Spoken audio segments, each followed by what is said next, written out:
165. The Montanist Outlook. Chalcedon Position Paper No. 52, July 1984. One of the sadder movements in the early church was Montanism. It was not in purpose a heresy, although it became one in time. Montanism began as a demand for stricter discipline in the church.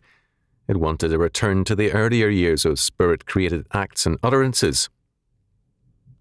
It emphasized spirituality as against, quote, carnal, end quote, Christians, and it stressed the belief that the second coming would very soon occur. Almost every emphasis made by Montanism was rapidly carried to dangerous extremes. The founder, Montanist, had himself a background which did not favour his cause. He is said to have been a castrated Phrygian ex-priest of Cybele, who was much given to trances and visions.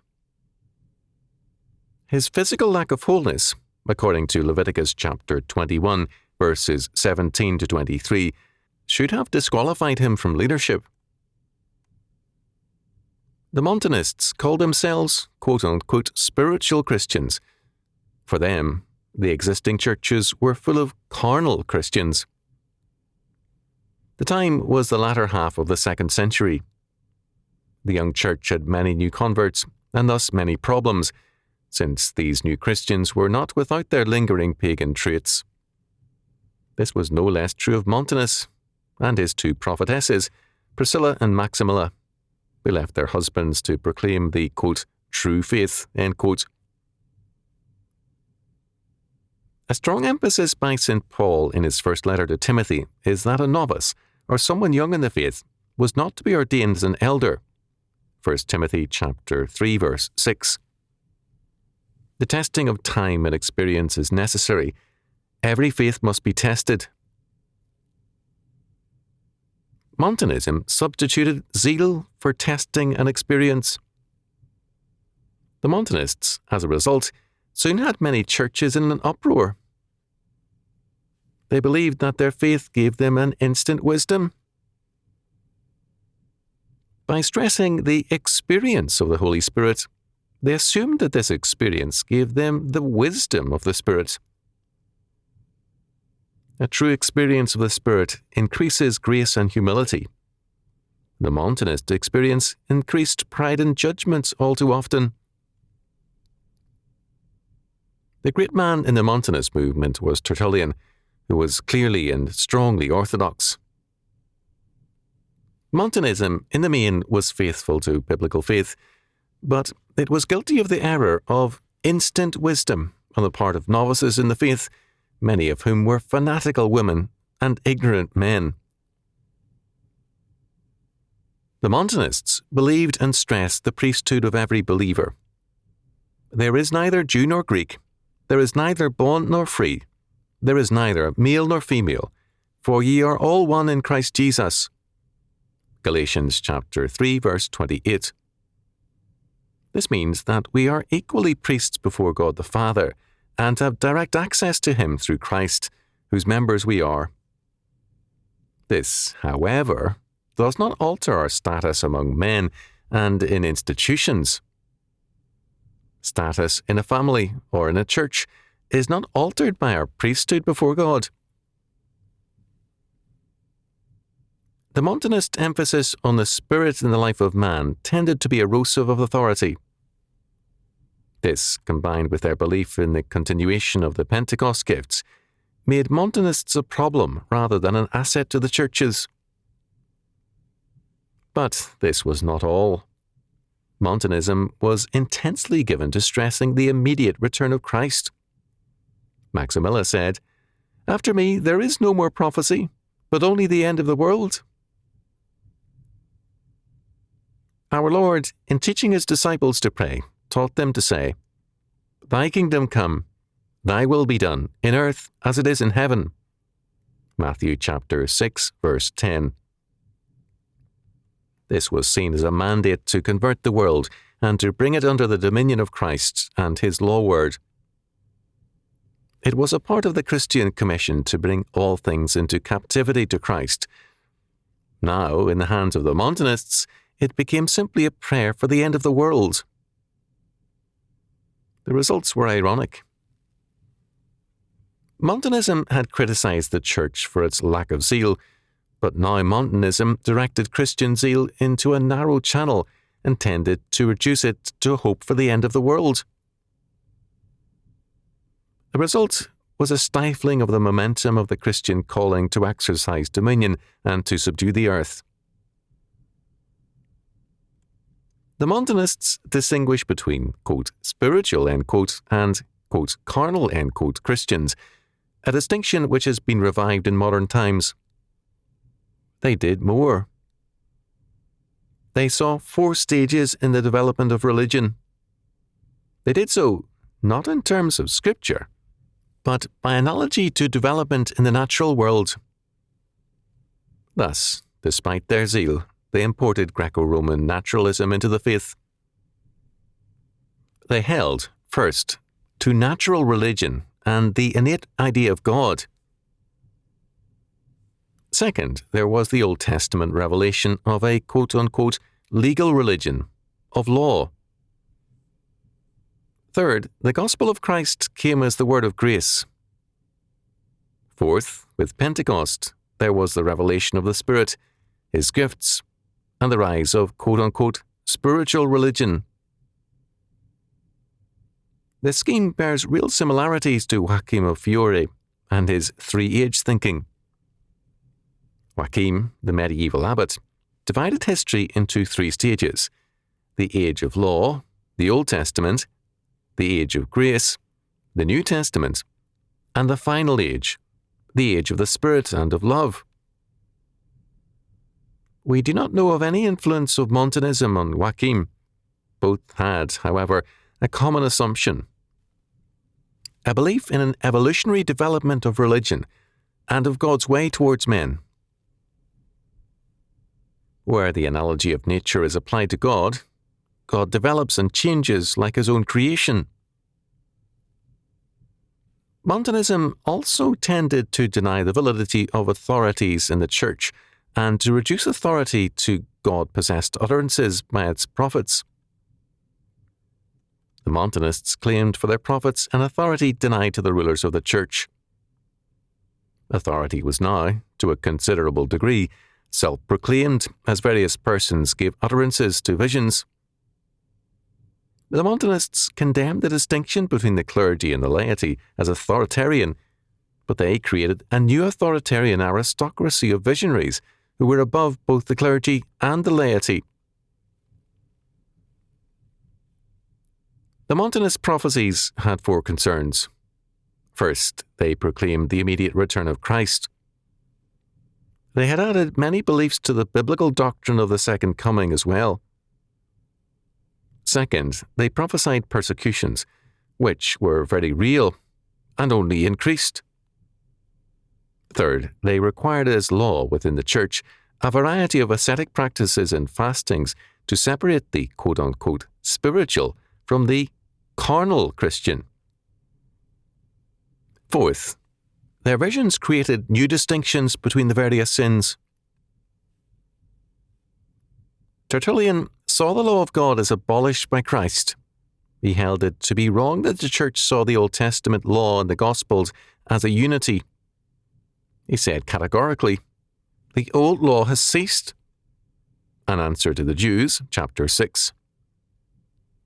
In his The Prescription Against Heretics, Tertullian made his famous statement, "What indeed has Athens to do with Jerusalem? What concord is there between the academy and the church? What between heretics and Christians?" Chapter 7. The Montanist Jerusalem, however, was not the Jerusalem of the Bible. Their New Jerusalem was to come down on the village of Papusa in Phrygia. New revelations were creating a new quote-unquote gospel. Tertullian, in his treatise on quote, modesty, end quote, listed 7 mortal sins, which, if committed after baptism, were unpardonable. The result was a new legalism. Where men neglect God's law, they do not thereby evade the fact of law. Law is a necessity of life. Nothing can live without, apart from, or outside of law in God's universe. Men deny God's law only to create their own. Montanism became a fertile source of legalism as it developed rules, from new revelations, to replace God's law. Tertullian's treatise on fasting is evidence of this. Fasting had become a new law for, quote, spiritual, end quote, Christians, and Tertullian had to answer the carnal Christians' use of the Bible against Montanism. Tertullian admitted that these people drew their defense of limited or no fasting from Scripture. Tertullian held to very strict ascetic practices concerning fasting and more. In the course of his argument, Tertullian showed that appetite, not sin, was for him the evil, the undermining cause of spiritual decline. As against the charge of being in violation of Galatians chapter 4, verse 10, etc., of Galaticizing the church, Tertullian said that Paul spoke only of the end of the old ceremonies, not of those of the New Testament. In brief, a new legalism had replaced biblical faith. The Montanists also courted martyrdom. It was a sign of spirituality to want to die for Christ. Second marriages were condemned. The spiritual life meant even lifelong continence. While Montanism was opposed to Gnosticism, it had imbibed the Gnostic view of the material world. The same spirit undergirded its millennialism. Montanism wanted to see the end of a material order, which it regarded as a hindrance to spirituality.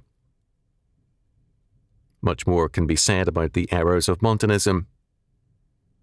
The Montanists were mainly orthodox in their doctrines of God, the Incarnation, and most basic doctrines. Indeed, Tertullian is important in the history of Christian doctrine. Their basic error lay in their implicit denial of history. The Montanists had a doctrine of historical development, but its essential thesis was that the ages now had their culmination, and it was the end time. There was, in their view, no room nor time for further development. Hence their demand on perfection now. Christian growth and sanctification were replaced by an insistence on the fullness of holiness now. This belief in the end time led to a downgrading of marriage. Tertullian, who had written earlier in praise of godly marriage, came to an ugly hostility to it. Virginity and continence were prescriptions for all, since the end was near. Moreover, since the Montanists saw their era as the last days of history, they were disinterested in the various Christian efforts to change the world around them and to conquer it for Christ. Tertullian and others were ready to prove that the world had to end soon because it was, quote, overpopulated, end quote, its natural resources overused, and so on. With their end-time mentality, it was easy for them to locate evidences to prove that the world had to end. But the demand for, quote, perfection now, end quote, does not create instant perfection among church members, only instant hypocrisy. Both in Montanist and later Donatist circles, hypocrisy proliferated because there was little patience with weak and sinning fellow believers. Only strength was tolerated. Where growth is denied in favor of instant perfection, weakness only increases under the hypocritical front of strength. In a moment of wisdom, H.G. Wells once said, "Brave men are men who do the things they are afraid to do." We can say that strong men in Christ are men who know their weakness and increasingly rely on the Lord, not themselves. What Montanism gave to church history was a recurring demand for instant perfection together with a belief that the end time is now. Throughout the medieval era, the Reformation, and to the present, a great deal of Christian zeal and energy has been deflected into sterile channels by this mindset. Instead of furthering Christ's kingdom, too often the Montanist temper hinders it.